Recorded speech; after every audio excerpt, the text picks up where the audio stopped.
You're listening to the Main Street Deal, part of Main Street Media. I'm Jordan. It's Monday, August 17th, 2026. Today, we're walking through one real listing on the market right now. Here's the business. It's an independent auto repair shop in Mahoning County, Ohio, up in the northeast corner of the state near the Pennsylvania line, Youngstown country.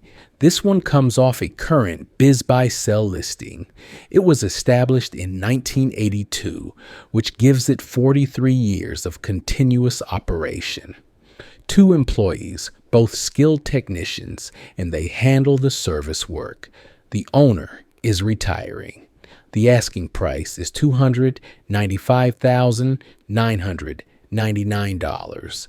Annual revenue is $380,935, and the listed seller's discretionary earnings, the cash that reaches a working owner after add-backs, is $152,961. The listing leans on a downtown location that catches professional commuter traffic, and on systems the shop has refined over 4 decades. Real estate is not part of the deal. You are buying the business. Let's do the numbers out loud. $296,000 against $153,000 of earnings is a multiple of 1.94. Call it under 2 times. For context, auto repair shops listed in Ohio right now carry a median earnings multiple of 2.55, and even the lower quartile sits at 2.06. So this shop is priced beneath the bottom quarter of its own state's market. The margin is the other number that jumps off the page. $153,000 of SDE on $381,000 of revenue is a 40.2% margin. A healthy independent repair shop usually lands somewhere between 15 and 25%. 40% is not normal. A number that far outside the band is either a real edge or a sign that something got counted twice. So why is it cheap? 2 honest possibilities, and you should hold both. The first is size. $380,000 of revenue is small enough that most buyers scroll past it, and thin demand makes for soft pricing. The second is less comfortable. In a shop with 2 technicians and 40% margins, the owner is almost certainly the third pair of hands, writing service, ordering parts, and turning wrenches when the bay backs up. If that is true, a chunk of what the listing calls earnings is really unpaid owner labor. Which one it is decides whether this is a bargain or an illusion.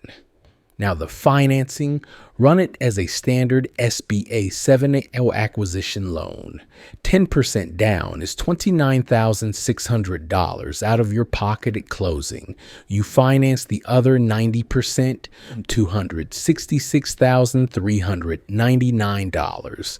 At 9.3% over 10 years, your payment is about $3,418 a month, which annualizes to roughly $41,016 of debt service. Take the $152,961 of SDE, subtract that $41,000, and you are left with about $111,945. That is a wide cushion for a deal this small. Even if diligence knocks a third off the stated earnings, the note still gets paid.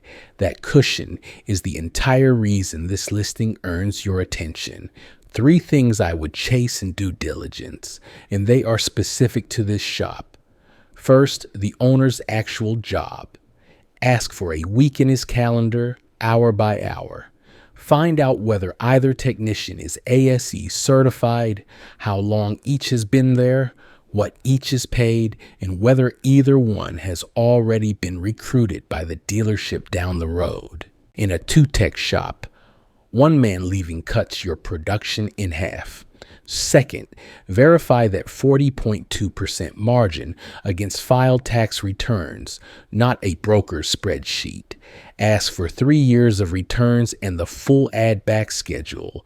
Then look specifically at the split between parts revenue and labor revenue, and at whether a family member's wages were added back on top of the owner's.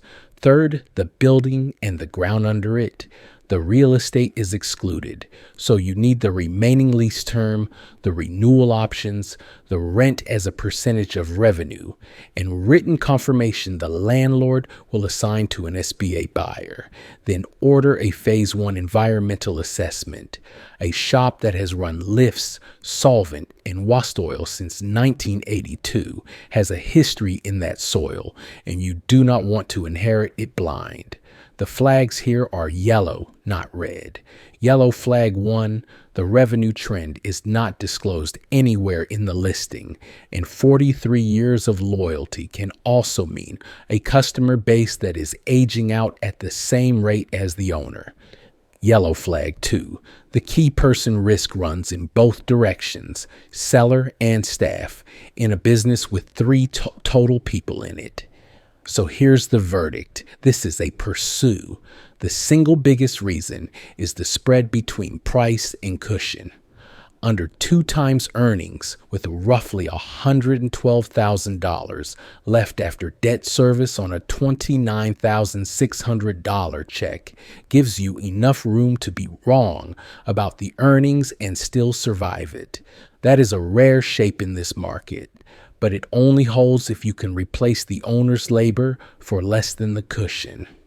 So the first question I would put to the broker before anything else is this: what exactly does the owner do in the shop every week, and what would it cost to hire that role at market wage? If the answer is 50 hours behind the counter and in the bays, you are not buying a $153,000 business. You are buying a job with a note attached, and you should price it that way. That's it for Monday. Find all of Main Street Media's shows wherever you listen. Subscribe, leave a review, and I'll see you Thursday for an operator story.